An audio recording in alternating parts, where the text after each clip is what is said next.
지금 당장은 아니더라도 어쨌든 매물이 한 번쯤은 풀릴 기회가 있을 겁니다. 나머지 98%는 절망하고 아예 포기하게 된다는 거. 폐업하시는 게 좋으실 수도 있어요, 사실.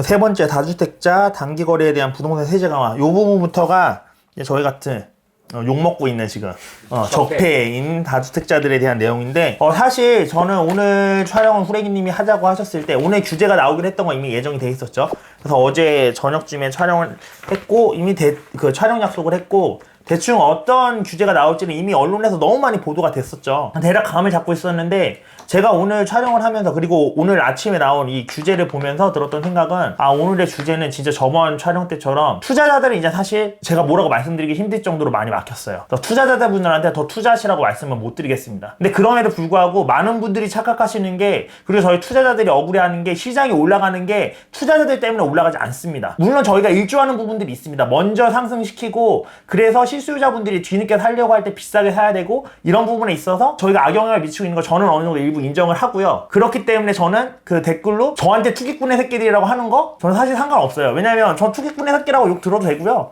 욕하시면 어때요? 저는 그만큼 제 가족들을 잘 먹고 잘 살게 하고 있습니다. 네. 다 가족들 잘 먹게 잘 살고 하는 거잖아요. 그래서 저는 상관이 없는데, 그럼에도 불구하고 저도 양심이라는 게 있고, 양심으로 봤을 때 이번 정책은 실수요 실거주자들한테 진짜 움직이라는 메시지를 주는 거고, 이거 보고 안 움직이시면 진짜 나중에 위험해지실 가능성이, 정말 내가 전세에서 전세난에 시달리시거나 정말 내 집 마련의 꿈은 아예 꿈 같은 얘기가 되는 상황이 발생하실 수 있기 때문에 냉정을 찾으시고 움직였으면 좋겠다는 말씀을 드리고요. 그래서 사실 어떻게 안 좋아졌고, 투자자 입장에서는 그래서 투자자들이 너무 움직임의 제한폭이 적어졌다는 얘기들을 앞으로 거의 하게 될 거예요. 근데 그럼에도 불구하고 시장은 투자자들만의 움직임으로 움직이는 게 아닙니다. 제가 아까도 말씀드렸죠. 30대 사람들이 갑자기 매수세가 늘어난 게 정말 투자 수요일까요? 그 30대들이 대부분의 실수요자입니다. 주변에 둘러보세요. 지금 얼마나 많으신 분들이 이제라도 내 집 마련해야겠다고 움직이고 계신지. 그게 정말 투자 수요 때문이라고 생각하시나요? 지금 전세가가 오르는 것도 그럼 투자 수요 때문인가요? 저희가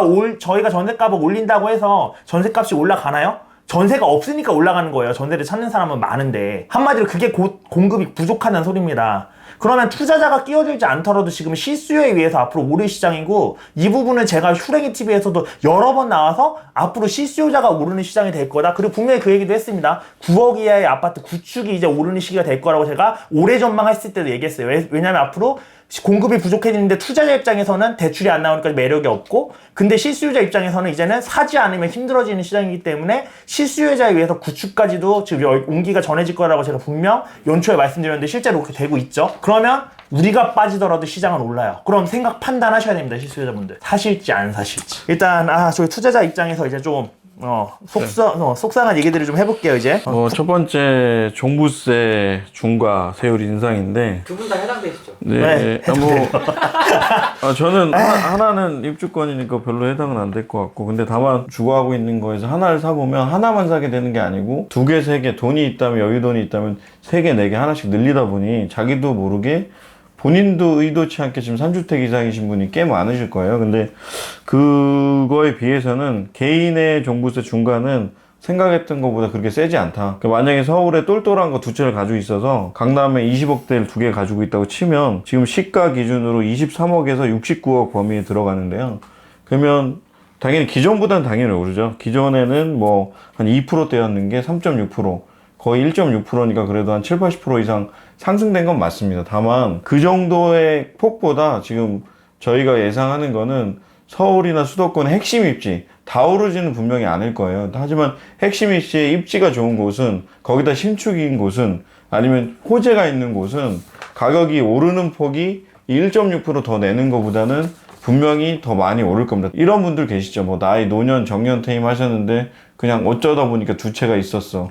근데 소득이 없거나 그런 분들한테는 분명히 상당히 부담으로 작용할 수 있을 거라고 생각이 되지만, 지금 여기 뭐 69억에서 123억 이 정도를 발생님 가지고 있으려면 자기 돈이 그래도 한 지금 대출 규제 아니어도 한 30억 이상 있어야 돼요. 이분들은 종부세 그냥 내면 돼요. 네, 그러니까 이런 정도 그분들, 하시는 분들은. 그렇죠. 그러니까 자기 자산이 저기 3, 40억 이상 있는 분들이 적어도 자기는 50% 정도 있어야 뭐 120억을 가지고 있을 수 있으니까, 결국은 대부분 한두 채, 두세 채 가지고 있는 조정지역의 2주택자나 3주택자 분들은 세부담이 늘지만 그래도 버틸만 하다. 다만 그거는 각자 판단하셔라는 말밖에는 제가 드릴 수 없을 것 같고요. 제가 요 다주택자 종부세 중과세율 인상 얘기하면서 왜 그렇게 실수요자분들한테 말씀을 드렸냐면, 보시면 이 종부세 인상도요 2주택자 이하랑 3주택자 이상이에요. 그러면 요 페널티를 봤을 때 3주택 이상이 훨씬 더 커요. 2주택 이하는요 사실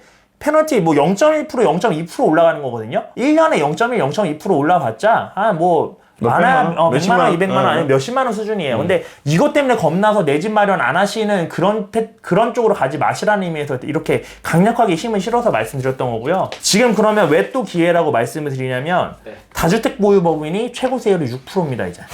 야, 6.17 때 4% 나왔는데 이제 6%를 하겠대요. 물론 이거 입법돼야지 되는 부분이기는 한데, 그래서 지금 제가 봤을 때 당분간은 법인들이 관망세를 취할 겁니다. 추가로 매수는 단타로 하시는 분들은 매도하면서 이렇게 계속 단타하실 수는 있는데, 일반적으로 좀 이제 장기 포지션을 가지고 가시는 분들은 당분간에 매수를 안 하고 법안이 어떤 식으로 입법이 되고 어떤 식으로 통과되는지를 아마 지켜볼 가능성이 높아요. 근데 그렇기 때문에 당분간 그 매물이 많이 나온다, 지금 바로 매물이 많이 나올 거다, 이렇게 장담은 못 드리지만, 홍찬호에 말씀하셨던 것처럼 지금 180석, 그러니까 강한 여당이기 때문에, 다수석의 여당이기 때문에 통과될 가능성이 저도 꽤 높다고 보고, 만약에 통과가 된다고 하면 그때부터 법인 물량들이 꽤 나올 가능성이 높아 보여요. 그래서 앞에서 뭐 안산이나 이런 데도 그 상승세가 주춤해졌다 이렇게 얘기 나왔잖아요. 이런 곳들이 대표적으로 법인들이 많이 들어가서 투자를 한 곳이에요. 그래서 4% 얘기 나오니까 사실 좀 주춤해졌던 거거든요.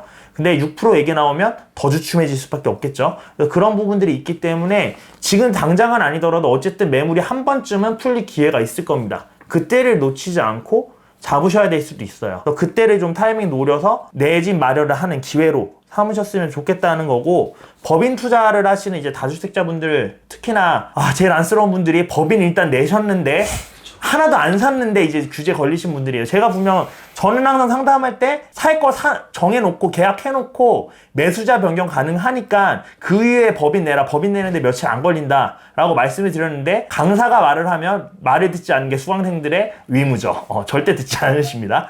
그래서 많은 분들이 그냥 법인만 내셨는데, 그런 분들은 폐업하시는 게 좋으실 수도 있어요. 사실 지금 메리트가 많이 없어졌습니다. 이게 종부세가 문제가 아니라요, 종부세도 지금 보시면 다주택 보유 법인만 종부세죠. 그럼 일단 법인을 지금 내셨다, 내가 하나라도 냈어, 나 하나도 못했어, 그럼 하나는 사세요. 그럼 다주택 보유 법인만 최고세 6%입니다. 그럼 1주택은 괜찮다는 소리예요. 근데 다만 기본세 6억 원이 없어지는 건 똑같습니다. 그래도 다주택자보다 페널티가 적기 때문에 버틸만 하실 거예요. 다주택 보유 법인이니까, 법인을 만드셨는데 한 달도 안 됐는데 이런 쓰나미 폭풍을 두 탕을 맞으셔서 지금 멘붕 오신 신규 법인 투자자분들은 바생님 말처럼, 이게 뭐 당연히 정부 국토부나 이 기재부에서 다주택이라는 뜻을 오해해가지고 1주택자를 다주택자로 하진 않을 거니까 꼭 하나를 사시고요. 어차피 유예기간을 내년 6월 1일까지 줬고, 그리고 올해 12월 31일까지 혹시라도 또 팔게 되면 추가가세 10%도 없습니다. 근데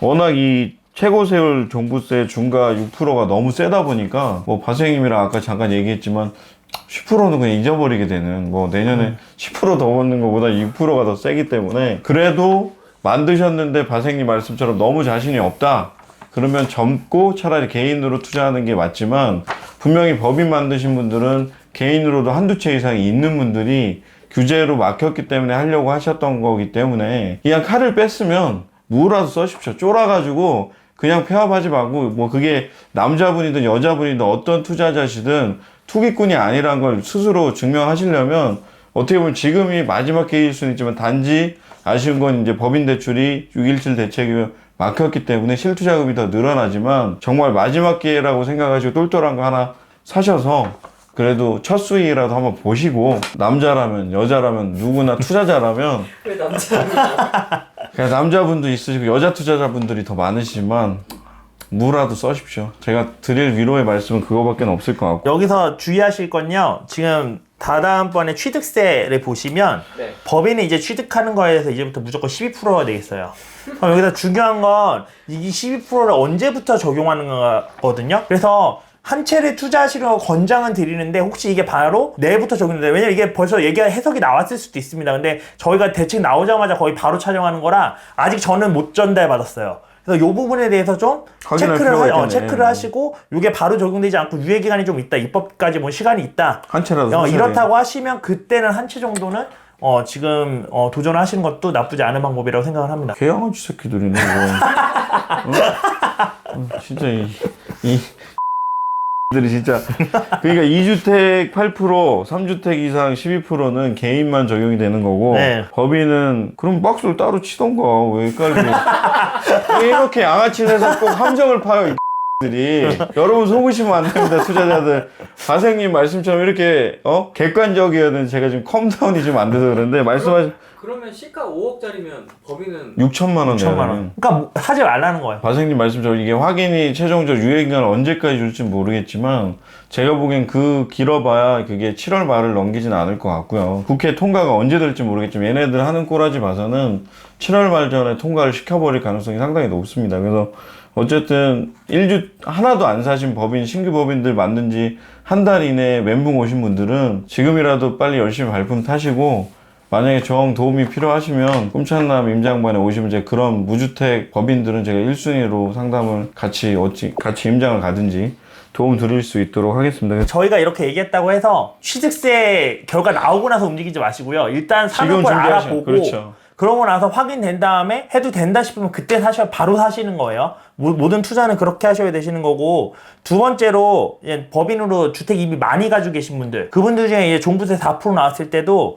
617 대차계는 종부세가 원래 세부담 상한이라는 게 있어요. 매년 그 전 세금 대비해서 몇 프로 이상 못 올리는 그 규제가 있었거든요. 그래서 1년 정도는 버티실 수 있을지 몰라 이렇게 생각하셨던 분들이 있습니다. 법인으로 다주택 가지신 분들 중에. 근데 이번에 710 대책에는 없어졌어요. 세부담 상한이. 법인 다주택자분들 이제 진짜 종부세에 대해서 내년도 안심하고 있으실 건 아니라고 봐요. 그래서 그렇죠. 그거에 대해서 좀 대책을 마련하실 필요가 있고, 그럼 다시 실수요자분들께 말씀드리면 법인 분량 제가 나온다고 그랬죠. 왜 그런 상황인지 지금 설명을 드리고 있는 겁니다. 왜? 그리고 법인이 사고 다시 못 사요. 왜? 취득세가 12%인데 5억짜리면 6천만 원. 예를 들면 포커를 친다 그러면요. 포커를 할 때 패를 넘길 때마다 이렇게 처음에 걸어야 되는 돈이 있어요. 돈을 기본적으로 걸고 안 볼 거면 그 돈은 이제 참여비로 내고 폴드하는 거란 말이에요. 근데 그 참여비가 엄청 올라간 거예요. 그러면 다음 패를 까보는 것조차 부담되고 나는 아예 그 포커판에 참여를 못 하죠. 접어야 되는 판돈이 커지면. 그렇기 때문에 지금 그런 상황이라서 법인은 쉽사리, 왜냐면 12% 이상 오를 거라는 장담하기 진짜 힘들거든요, 투자자분들도. 12% 취득세는 정말 법인 입장에서 큰 부분이기 때문에 법인 참가자들이 이제 시장에 들어가기는 힘듭니다. 게다가 이거는 조정지역뿐만 아니라 전 지역에 해당이에요. 그러네. 전 지역 다 법인이 들어가기는 힘들 겁니다. 그래서 법인 투자는 진짜 없으신 분들 취득세 확인하셔서 한 채 정도 하시는 거 외에는 앞으로는 힘들 가능성이 높아 보이고요. 요거에 대해서 별개로 또 다른 틈새 시장이 있긴 한데 그것까지는 여기서 오픈하지는 않겠습니다. 오픈하면 정부가 보고 또 규제책이 나올 수 있기 때문에 그런 부분이 좀 있다는 거. 나중에 혹시 5% 네코드로 저를 보실 일이 있으면 그때 좀 얘기 나누시는 걸로. 양도세 같은 경우도 제가 지난번 6.17 정책 나왔을 때도 후랭이 TV에서 촬영하면서 정부가 영악해졌다. 법인의 보유세는 4% 늘리면서 양도세는 부담되지 않는 수준이 10에서 20%밖에 안 올렸다. 이 소리는 너네 갖고 있기 힘들지. 근데 팔 때는 그렇게 부담 안 되니까 팔아 라는 식으로 시그널을 주는 거라고 말씀드렸습니다. 마찬가지로 얘네 이제 대놓고 얘기하고 있죠. 매물 유도를 위해서 종부세 부과일을 늦추겠다. 종부세 부과는 6월 1일까지 팔 수 있게 해주겠다. 니네 이때 팔면 종부세도 많이 안 내도 되고 양도세도 많이 안 내도 돼. 혜택이 두 가지나 있으니까 빨리 팔아 이렇게 얘기를 한 거예요. 제가 이거 강의 때도 항상 말씀드리는 건데 자 생각을 해볼게요. 중과세가 돼요 앞으로. 공급은 어떻게 될까요? 시장에 사람들이 매물을 많이 내놓을까요? 일반적으로 안 내놓습니다. 왜? 중과되면 세금을 많이 떼이니까 언젠가 더 오르겠지 혹은 중과세가 없어지겠지 하고 기다려요. 두 번째로 수요 측면에서 보면 내가 사서 벌어도 세금으로 많이 떼이죠. 수요도 줄어듭니다. 그러면 공급도 줄어들고 수요도 줄어들면 시장이 그냥 평행선이죠. 공급이 많아지고 수요가 줄어들거나 공급은 그대로고 수요가 줄어야 되는데 공급은 줄어들고 수요도 줄어들어요. 그럼 시장이 평행선이거든요. 똑같이 지는 거란 말이에요. 그래서 항상 중과세랑 붙어 다니는 게 유예기간이라고 제가 아마 저저번 촬영 때 한번 말씀드렸을 거예요. 그래서 똑같이 이번에도 중과제도에 대해서 유예기간이 붙어 나왔죠. 앞으로 몇 개월 남았죠? 한 1년 정도 남았죠. 6월 1일이니까. 11개월. 이 11개월이 앞으로 시장의 추이에서 좀 중요한 역할을 할 수도 있어요. 왜냐면 이때 시장의 분위기가 확 꺾이면 수요층이 실수요들도 좀 죽으면서 좀 내려갈 수도 있을 부분이 있거든요. 심리적으로는. 물론 심리적으로 꺾여도 1, 2년 안에 공급 부족 때문에 다시 살아날 가능성이 높지만 어찌됐든 이 11개월 내에 심리적으로 정부가 압도할 수 있다면 정부가 이번에 싸움에서 투기와의 싸움에서는 이길 수도 있습니다. 12개월 동안 좀 유심하게 보실 필요가 있고요. 여기서 또 제가 봤을 때 엄청 충격적이었던 건 분양권이 하지 마. 지역 상관없이 양도세가 기간 상관없이 지역 상관없이 무조건 양도세가 60%입니다. 이제 분양권으로 투자하는 시대도 지났어요. 법인 투자 끝났고요. 분양권으로 투자하는 시대도 이 정도면 끝났다고 봐야 되지 않을까요? 60%를 세금으로 떼는데요. 이게 말이 60%죠. 60%에 플러스 지방세를 6%를 더 뗀다는 소리입니다. 66%를 가져간다는 소리예요. 뭐 정부랑 공투 개념이 아니고 봉사활동. 봉사활동이죠. 맞아. 정부에 더 많이 헌납하고 분명히 쫄 수는 있습니다. 근데 바생님이 말씀하신 실수요자인 무주택이신 분이거나 갈아타실 분들은 이때 잘 정확히 판단하시면 좀 더 좋은 물건을 싸게 살 수 있는 기회가 되지 않을까. 서울 경기권의 핵심 입지들의 분양 물량은 앞으로 많지 않기 때문에 앞으로 향후 한 2, 3년간 많지 않기 때문에 이 60%, 70%는 엄청난 거거든요. 근데 결국 이걸 하면서 사람들이 팔 때 과연 이걸 받아줄 수 있는 수요가 있는지 그것도 여러분들이 판단하셔야 되겠지만 무주택 수요라면 피를 정당하게 주시고 사는 게 어떻게 보면 제일 가장 싸게 살 수 있는 방법일 수 있을 것 같습니다. 그리고 또 하나가 중과세율이 원래 3주택에서 20%, 뭐 2주택 10%였던 게 또 추가 10%까지 더했기 때문에 20에서 이제 30이죠. 예, 20에서 30으로 이제 더 늘어난 거기 때문에 당연히 중과 지역의 3주택 이상인 조정지역 이상인 분들은 한번 고민을 하셔야 될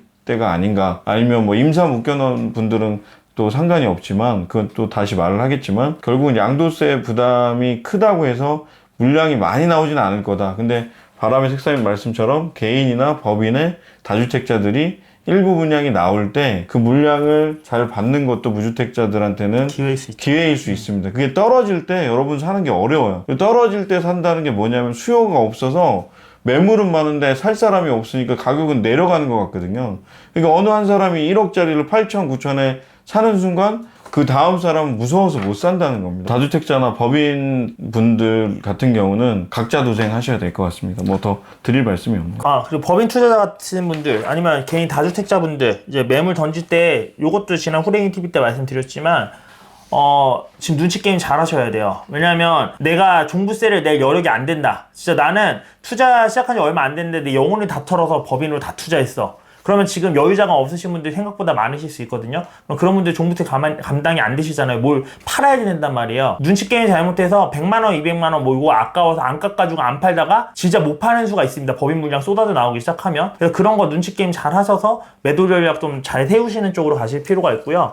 종부세에서 그동안 그나마 좀 오픈해서 말씀드리진 않았지만 오프 더 레코드에서 돌아다니던 절세 비법 중에 하나가 신탁을 맡기는 거였어요. 신탁을 맡기면 내 거지만 명의가 바뀝니다. 부동산의 명의가. 그러면 명의대로 종부세는 따라가는 거였기 때문에 그 신탁 받은 회사에서 종부세를 내는 식으로 물론 그게 다시 저희한테 재청구되긴 하지만 어쨌든 명의가 분산돼 있잖아요. 그렇게 아끼는 방법을 썼었는데 지금 이제 그것까지도 다 막아버렸습니다. 잡아내겠다고 막아버렸고 그래서 요거 이제 총평을 좀 드리자면요. 보유세, 종부세가 올라갑니다. 종부세가 올라가면 어떻게 하실 것 같으세요? 내가 만약에 주택이 여러 개가 있어요. 종부세가 올라갑니다. 어떻게 하실 것 같으세요? 팔아야죠. 어떤 거 파실 거예요? 제일 못난이부터 팔겠죠. 그렇죠. 못난이부터 팔죠. 대부분의 투자자분들이 똑같은 생각입니다. 그러면 지금 오히려 좋은 지역에서는 매물이 많이 안 나오고 안 좋은 지역에서 매물들이 많이 나올 가능성이 높아요. 정부는 어디 잡고 싶죠? 좋은 지역 잡고 싶죠. 근데 좋은 지역은 오히려 안 잡히고 애매한 지역들이 잡힐 가능성이 높습니다.